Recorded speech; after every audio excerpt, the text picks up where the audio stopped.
बिस्मिल्लाहिर्रहमानिर्रहीम। अस्सलाम वालेकुम to everyone, welcome back to Aman study channel. तो आज मैंने चैप्टर नंबर 4 के जो इंपॉर्टेंट टॉपिक्स हैं वो जो आपसे शेयर करने हैं क्लास 6 के। तो बहुत इंपॉर्टेंट वीडियो तो इसे स्किप नहीं करना।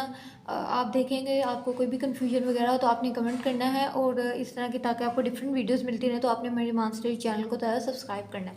वीडियो की तरफ चलते हैं।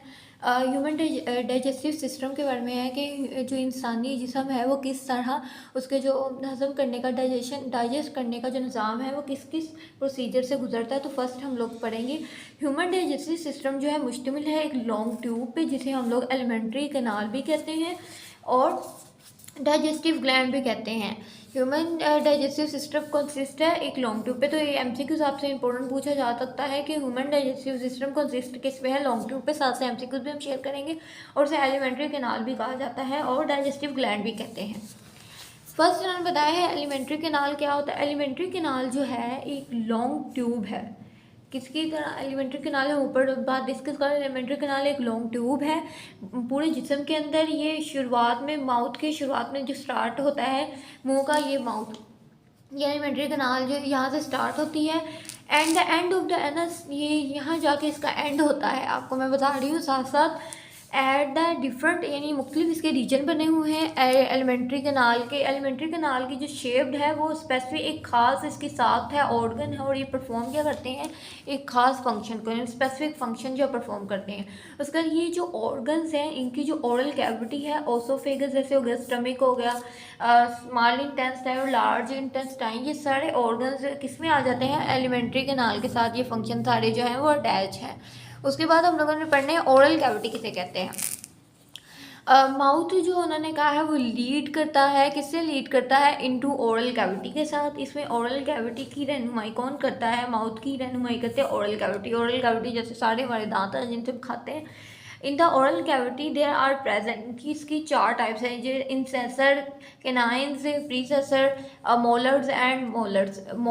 ये वो वाले दांत हैं जो पीछे वाले दांत है, इंसेसर आगे वाले, कैनाइन्स पीछे वाले, प्री मोलर्स आगे वाले दांत, ये वो वाले दांत है जिनसे हम लोग अपना खाना जो चबाते हैं, विच कट, जिसे हम खाना कट करते हैं, ग्राइंड करते हैं, एंड ड्यूरिंग फूड, यानी चबाने के दौरान जिसे हम अपना खाना जो है चबाते हैं, खाते हैं, इन दांतों के पिछले दांतों के जरिए। ठीक है। उसके बाद है ये जो floor of the oral cavity, जो हमारे फ्लोर ऊपर वाला हिस्सा होता है दांतों का, जो जुबान जिसे ऊपर जैसे ऊपर वाला ये फ्लोर बना हुआ है, ये हमारे लगे हुए हैं दांत, ये हमारी पड़ी है जुबान। जब ऊपर जुबान हमारी लगती है ऊपर वाले फ्लोर पे, तो उन्होंने कहा है कि oral cavity there is a tongue, जिससे टेस्ट बर्ड्स लगे होते हैं, जो मुख्तलिफ़ किस्म के जो खानों के जो जायके हैं वो हमारी जो ज़ुबान टेस्ट करती है, उसमें डिफरेंट पढ़ा के ये जो देर आर डिफरेंस के टेस्ट बर्ड्स हैं। ठीक है। ये पढ़ने के बाद इसके 3 पेयर्स ऑफ सिल्वरी ग्लैंड्स हैं, ओपन, जो मुंह के अंदर खुलते हैं, ओरल कैविटी के अंदर ओपन होते हैं। जो सीक्रेट सलाइवा है, जो ये सारे इसके अंदर ये बताया है कि जो जिससे हमारा जो खाना है, जब वो सलाइवा लिक्विड टाइप मिलता है तो फूड जो मिक्स करता है वो सॉफ्ट, उसे नरम बना देता है ताकि हम अच्छी तरह से जो अपना खाना चबा सकें, सॉफ्ट हो फूड जो है, बाद में अच्छे से खाना जो है निगल जाए। ओसोफेगस जो ये हमारे माउथ से शुरू होती है, ये ट्यूब टाइप, इसे ओसोफेगस कहा गया है। उसके बाद उन्होंने कहा है ये थ्रो फेरिनेक्स तक जाता है, एंड देन फेरिनेक्स सर्व करती है, खाने को पास करती है, फूड को एंटर करती है oesophagus, and then air to nose and enter कहाँ हो जाता है, लारिंक्स। फिर उसके बाद आगे इसके कुछ पार्ट्स हैं वो पढ़ेंगे। ठीक है। उसके बाद इसका जो फर्स्ट पार्ट है वो है ओसोफेगस। ओसोफेगस के बारे में इन्होंने बताया है कि ओसोफेगस एक नैरो मस्कुलर ट्यूब है विच पास फूड पास, ये जो खाना यानी नैरो कहते हैं तंग को, मस्कुलर ट्यूब है जो खाने को पास करती है ओरल कैविटी से, ओरल कैविटी से मैदे की तरफ लेके जाती है। स्टमक के बारे में बताया, स्टमक एक बैग शेप है स्ट्रक्चर, जिसके अंदर हमारा सारा जो ये देखें बैग टाइप ये खाना जमा होता है। इसकी जो सीक्रेट वाल्स हैं इनके अंदर एक लिक्विड होता है जिसे हम गैस्ट्रिक जूस कहते हैं। गैस्ट्रिक जूस जो है मुश्तमिल किसके ऊपर होता है, हाइड्रोक्लोरिक एसिड के ऊपर, हाइड्रोक्लोरिक एसिड और इंजाइम्स और वाटर के ऊपर। मस्कुलर एक्शन, स्टमक में जब खाना जो है वो इंजाइम ये जब जाता है तो ये इंजाइम की मदद और हाइड्रोक्लोरिक एसिड ऐसे एसिड हैं जिनकी वजह से खाने की को ब्रेक डाउन किया जाता है, तोड़ा जाता है, और जाके वो फूड में जो है अच्छे से डाइजेस्ट हो जाता है। इसकी मदद से उनका ये जम्स को जितने बैक्टीरिया वगैरह होते हैं प्रेजेंट होते हैं खाने में, उन्हें ख़त्म कर देता है, मार देता है। इंजाइम जो है ब्रेक करता है खाने को, और लार्ज प्रोटीन यानी प्रोटीन स्ट्रक्चर कह लें कि इसके पीसेस करता है ताकि जितना प्रोटीन है हमारे ब्लड में जाके अब्जॉर्ब हो जाए। ये खाने को इस पूरे जो इम्पोर्टेंट है इसमें MCQs के इस पूरे प्रोसीजर को कितने घंटे लगते हैं, तो 4 घंटे लगते हैं स्टमक में हलोन। इसे सेमी लिक्विड भी होता है जो रिलीज खारिज करता है स्टमक में into small intestine eight interval, यानी छोटी आंत में जाके इसका जो है आधा जो फंक्शन ख़त्म हो जाता है, प्रोसेस जो होता है। उसके बाद स्मॉल इंटेस्टाइन है। स्मॉल इंटेस्टाइन को एक कोल्ड मस्कुलर ट्यूब भी कहा जाता है। ये 6 से 7 मीटर लंबी होती है। इसका जो पार्ट है हिस्सा है, पहला हिस्सा वो स्मॉल इंटेस्टाइन तक जाता है, जिसे हम लोग बाइल फ्रॉम गाल ब्लैडर भी कहते हैं। पेनक्रिएट जूस और फ्रॉम पेनक्रीज में पाया जाता है। ये इंजाइम जो है प्रेजेंट होता है पेनक्रिएटिक में।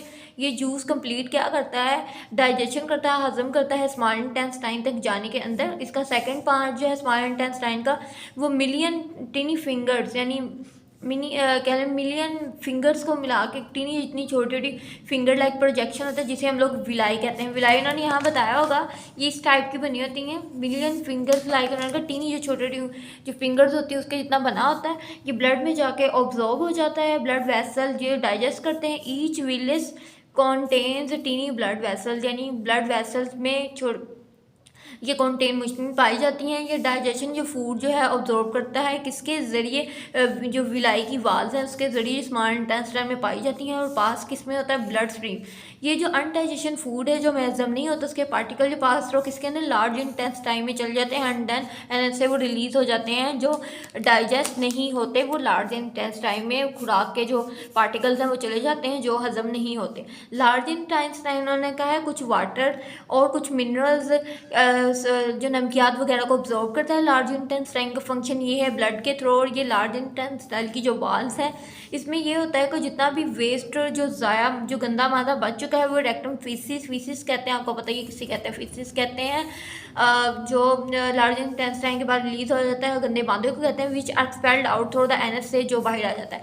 हमने पढ़ लिया कि ओसोफेगस का ये है कि खुराक को किस तरह गले से गुजारता है। एक तंग ये एक ट्यूब बनी होती है स्टमक। हमने कि किस तरह ये गैस्ट्रिक जूस होता है और ये किस तरह ये बैग टाइप ट्यूब होती है और 4 घंटे खाने को लगते हैं हजम होने को।